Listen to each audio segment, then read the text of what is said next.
Hey guys, welcome to the PSIP series of MLAI community. PSIP stands for Problem Solving Interview Preparation. So let's discuss our first problem. And this question is actually asked in many of the companies, especially Amazon, Flipkart, and it's listed in Geeks for Geeks also. Uh, why we are covering this is because I see that even if there are multiple solutions available for this kind of a problem, students primarily are facing a lot of issues. So in the community we got few questions related to this. So we thought why not to cover this as this is asked in many of the interviews. So the problem is sum of bit difference among all pairs. So if you see this, basically you are getting an array as input and it has some numbers. And what you need to do is you need to find out all the pairs and you need to say that what is the bit difference between two. So when we talk about the bit difference, it is the binary representation of that number. And then in that case, you need to see that if I go for the 0th bit or first bit or nth bit, what is the difference between these two numbers? So every difference will be counted as one. So if you take an example of 1 and 1, so in that case the sum of bit difference is 0, right? Similarly for 1 and 2, if you represent it into binary, it is coming 2. So the overall objective of this problem is to sum all the sum of bit differences, and that should be your output. So let's see how we can develop the intuition behind it and discuss the solution on the whiteboard. And after that, we'll check out the how to code it properly. So see you there.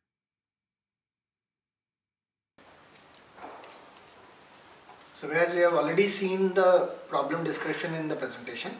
So let's see how we can solve it and how we can develop the intuition behind it. Given a pair, so the problem description, as we have seen, that we'll be having an input array where we'll be having some numbers, for example 1, 2, 3, 5, like that, right?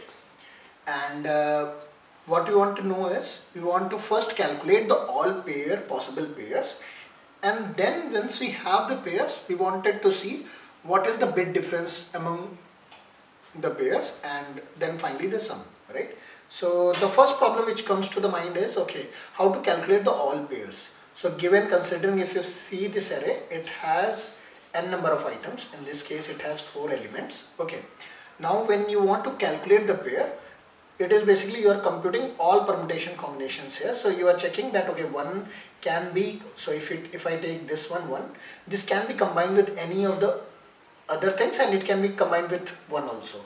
So this is one pair. Okay, similarly I can say that, okay, 1 comma 2 is also a pair, 1 comma 3 is a pair, 1 comma 5 is also a pair, right? Similarly, when I choose the second one, again I can say that, okay, 2 will have a combination with 1, 2, 1, 2, 2, 2, 3, 2, 5, right? Similarly, it will go to 3 and 5. You can draw 3, 1, 3, 2, 3, 3, 3, 5, right? 5, 1, 5, 2, 5, 3, 5, 5, right? So what you have done in this process is you have traversed the array, and for each element you have combined that with all the other elements including itself, right? So basically the combination, the overall possible pairs in this case is, as at each iteration I'm checking that number. So in the first iteration you got 1 and you have combined with all the elements possible. So this is basically combination with all n, and in this case it's 4. Similarly again the combination with all n, and how many times? N number of times, right? So if you sum this, all this, okay, you can say that, okay, it will be n square combinations. Okay, you can easily, people who are expert in deriving the time complexities and good at loops, they can easily understand that, okay, for doing this you need to have two loops. One, you will take an element and you will check the combination with others, so it will be order of n square, right? Now once we have the pairs, the question comes is how we can find out the bits difference. So for example, when I have a pair xy, okay, and for this case maybe it's 1 comma 2. Then what's the binary representation? Because this particular problem talks about the bits difference in case of a binary system. So when we talk about 1, right, 1 can be represented in binary as a 0 1, right? Or you can assume that all other bits will be 0. So for example, if you are taking about a system where these integers are represented in form of a 32 bit, this is 32 bit system, okay, then you can say that other bits are 0 and the first bit which represents 2 to the power 0 basically 1, which will be 1, and this will be 2 to the power n, this will be 2 to the power 31, right? So that way you can assume that this particular value will be 1 and this will be 0. Similarly for 2 it will be, this particular position will be 1 and this will be 0 and other things will be 0, right? So if I need to see the bits difference here, right? So it will be, if I talk about here, it will be 1 difference here, and again it will be having 1 difference here, right? So you can get to know that, okay, there is a, if I call a function here where I say that, okay, give me the bit difference of x and y, and in this case if I pass x as 1 and y as 2, I'm going to get answer as 2, right? And that looks pretty much very easy on the board, but if you need to do this on your computer system, you need to see that in, like, if I consider this variable x as a like a 32-bit system, and if I need to see that what all bits are set for this and what all bits are set for y. So for example, I know that, okay, this will be combination 0 0 0 and this will be 0 1 and this similarly 0 0 1 0, right? So if I check at a bit level and say that when I'm traversing and when I'm in the some 0th position, there is a difference, so I'll count it as 1. When I'm on the first position, there is a bit difference, so I will count it as 1. Again, I will submit to the final variable, and similarly there is no bit difference on all this, so these all will add to 0. So this way you can do it in the code. And how to do the shift, that is basically how to do compare it at a bit level. The easiest operation is using a shift operator, right? You can apply a shift operator and you can traverse the integer bits by bit, and you can compare and you can take a variable to do that. So if I see this particular combination, so you started with an array and you have n number of items in that, and you are able to calculate n square pairs, and for each pair you are basically calling a bit difference kind of a method which is doing the shift operation based comparison and adding it to the count, right? So it means n square is your the time complexity for the pair computation, but for each pair what you need to do is you need to call this function also to get the bit difference.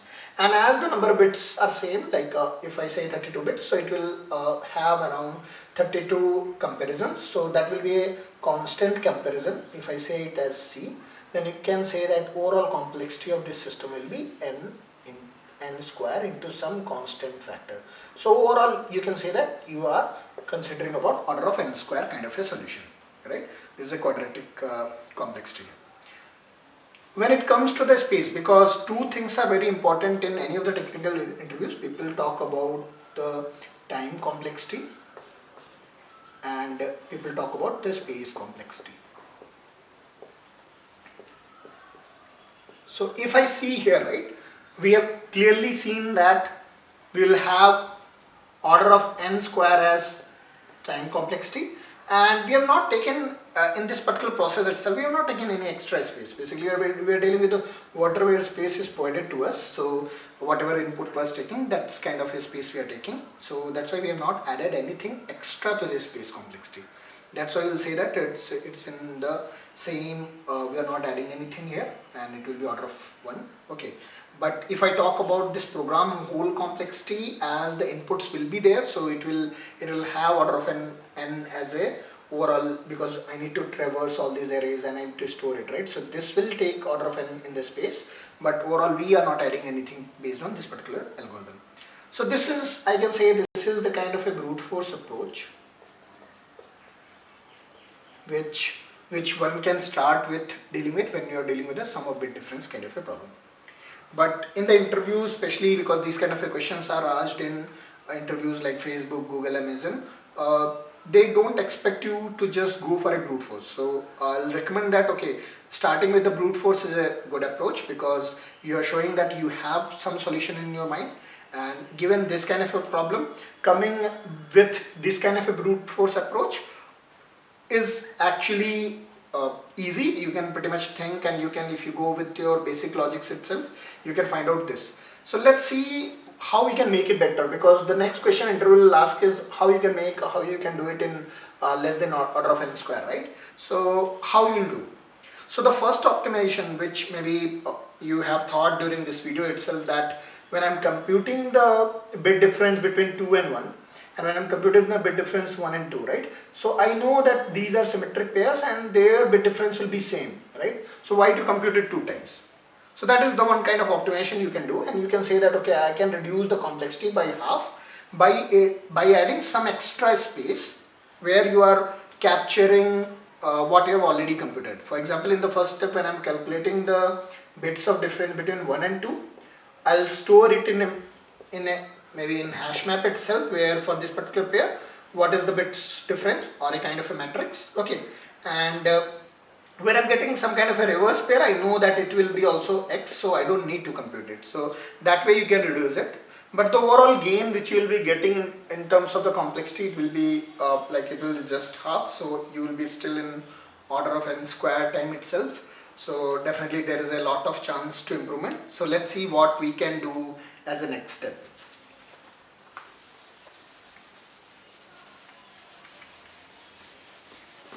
So one thing which you have already observed is when we are dealing with the bits operations. So when I know that, okay, this is x, and x can be represented as 0, 0, multiple zeros, then 0, 1, right? Which represents x is representing 1 here, and similarly y is representing 2, right? So in this case, it will be 1, 0.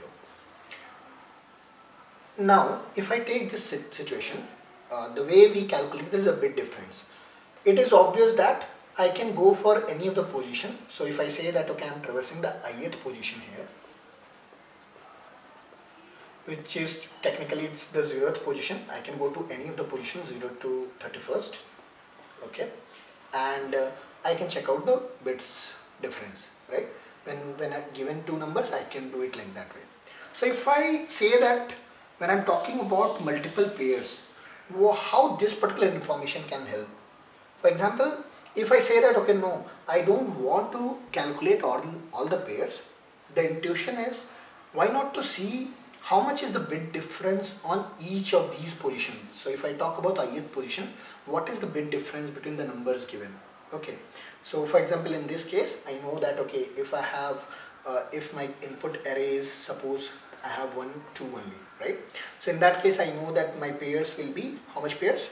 There are n is equal to 2 numbers, so there will be 4 pairs. And when I talk about pairs, it will be 1, 1, 1, 2, 2, 1, 2, 2, right?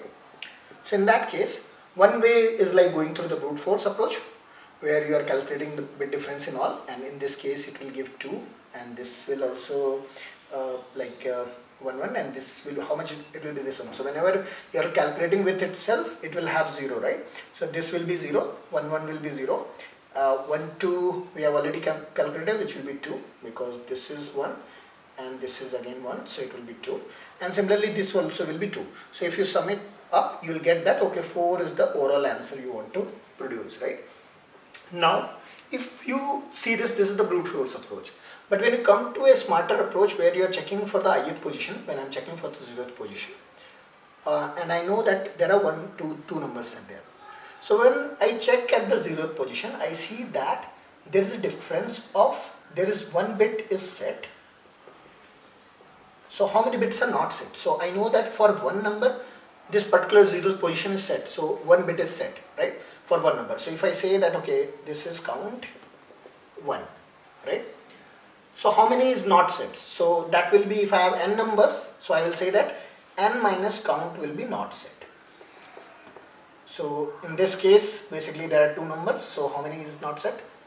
2 minus 1. So basically 1 is not set. Okay. Now if I say that if I am on the 0th position and there is a combination like this, then how much it is contributing to the final outcome, right? So you'll see that whenever you are comparing 1 and 2 or 2 and 1, this will compute it, this particular position will give the difference two times actually, in one in this particular 1 comma 2 pair and one time in 2 comma 1 pair.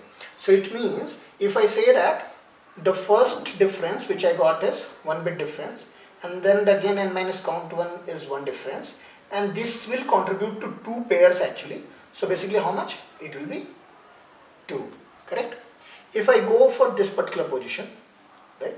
So here also what you will get is, you'll get like one bit is set for one particular this thing. So one bit is one for one number it is set, for other number it's not set, so that this will contribute to this difference. And again this combination will come for two times as uh, because of the symmetric pair, so it will be 2. So overall it will be 4. So if I see this particular approach, if you apply this particular optimization, we are not calculating all n square pairs actually. What we are doing is, you are just doing the comparison at bit level. And how many bits are there? 32 bits, right? So you are in the code, if you are writing the code or if you are visualizing it, what you are doing is you are iterating on all the bits. So basically there will be 32 comparisons, okay, and you will be checking for all the numbers. So you will be checking for all numbers, right, for all n numbers. So if you see the time complexity in this process is, it will come around n into some c constant number, right? So that way you can see that you started with a brute force of order of n square solution, order of n square into some constant, and you move to a scenario where you have n to c, basically some linear time complexity. So that is the kind of a beauty of applying the different tricks at bit level. And as you see, for example, if you have multiple, if I have some 3 variables also, if I have x, y, z, so for example, if I have 1, 2, 3 in the array, and in that case, if you need to calculate, you don't need to go ahead with the pairs. You can say that, okay, for the one position, it will be 0, 1, this will be 1, 0, this will be 1, 1. This is the binary representation of this, right? Now when I'm checking on the 0th position, in this case, how much is the gap? So 2 bits are set, 1 bit is not set, and how many times it will contribute? 2 times, right? Similarly, if I go for the 1th position, 2 bits are set, 1 bit is not set, and how many times it will contribute? 2 times. So if I sum these two, so it will be this will be 4 and this will be 4, so overall 8. So that way you can easily calculate the sum of bit difference, and that's a kind of a good, what to say, uh, improvement in terms of time complexity. So as we have already seen that how we can basically move from brute force to a kind of a standard algorithm. Now we'll go ahead in the code section and we'll see that if you need to implement this, how you can make your code modular. For example, when I'm doing the bit operation, right? So when given a bit, if I need to compare this, can we write a different function to do that, or different method to do that? So let's see those things in the code section. Great. See you there. Let's quickly discuss the code for the problem we have seen. So I've written a public class, or you can name anything, okay, and it has a main method so that I can call the methods which I'm writing here. The first one is, I'm considering that I have an input array, and the first one is the brute force approach which you have seen. So if you go to this, it takes input as an array, and I have taken a result variable here, okay, and I'm iterating over this input array. So for the each value, what we are doing is, we are again iterating over it because it's a order of n square solution. So we are iterating 2 times, right? So basically there is a loop, and inside that, because I need to I need to calculate all the pairs, and that's why there are 2 loops. So once you get into these 2 items, what we are doing is we are calling it method called bit difference. Okay, and that also we have written to make this code modular. So what it does is, given these two input integer values, it assumes that the integer representation is 32-bit, and it does a right shift on this. So this is the syntax to do it. So if you do it a arrow on the right side, it's a right shift, and then you're taking an operation with and operation with 1. Similarly, you're doing with uh, for the second integer also, which is b here, and that way if both are not same, it's a difference, right? And that's what we discussed in the whiteboard. So it is meant to give you the bits difference given two integers, and once you are getting this, what you are doing is uh, you are pretty much adding the response to the result a variable which you have taken, and every iteration it is getting updated, and finally you are returning the result here, and which we are printing it here. So that is the first approach, which is a brute force approach. And if you need to explain, you can say that you are applying two loops here and one operation at bit. So overall complexity, as we have seen in the solution section, that it's order of n square. Few of the other things which you can think here is, for example, I use a SonarLint plugin, so it gives me a lot of hints that what all changes I need to do to make sure my code is not having uh, code smells and all. So in that case, if you see this particular method, we have made it private because we wanted to use it inside this class itself, and that's why the scope is private. Similarly, I don't wanted to call it without, well, like I don't wanted to create the object for this class. There is no purpose for that, and that's why it's static here. And the variables also, so you can choose to apply SonarLint so that it can give you different kind of suggestions which you can try it out. So that is the order of n square solution. Now coming to the second one, which is an optimized solution, where we know that okay, we'll be checking at the bits level. So if you see, I have a result variable, I have this count, and I'm iterating over the bits, and just calculating the bit difference between one and this, and I'm counting it out. So finally the results are getting saved, updated on this. And as we have seen in the solution, that whenever you see that at a particular ith bit, a particular uh, uh, n variables are already set, then it means the overall, if overall things are maybe count, or maybe in this case the length, so length minus count is basically not set, and there are two type of combination. That's why this particular combination is giving us the results in each one, and I'm updating the result variable on each of this iteration, so that way it's going to give me the right results.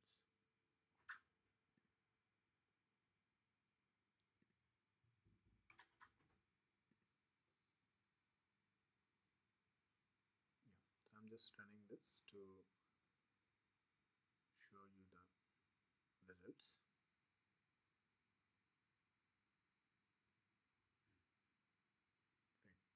So you can see it here. So for both the approaches, the results are same. And in between, I've printed few pairs and all to just to debug it. And in the production system, when you're writing, you can use loggers to make it more like production ready. Yeah, that's a lot, guys. I think we have covered the problem, we have covered the solution, and you have also seen the code. So in case if you like this video, please like it and subscribe to my channel. Thank you. Thanks a lot.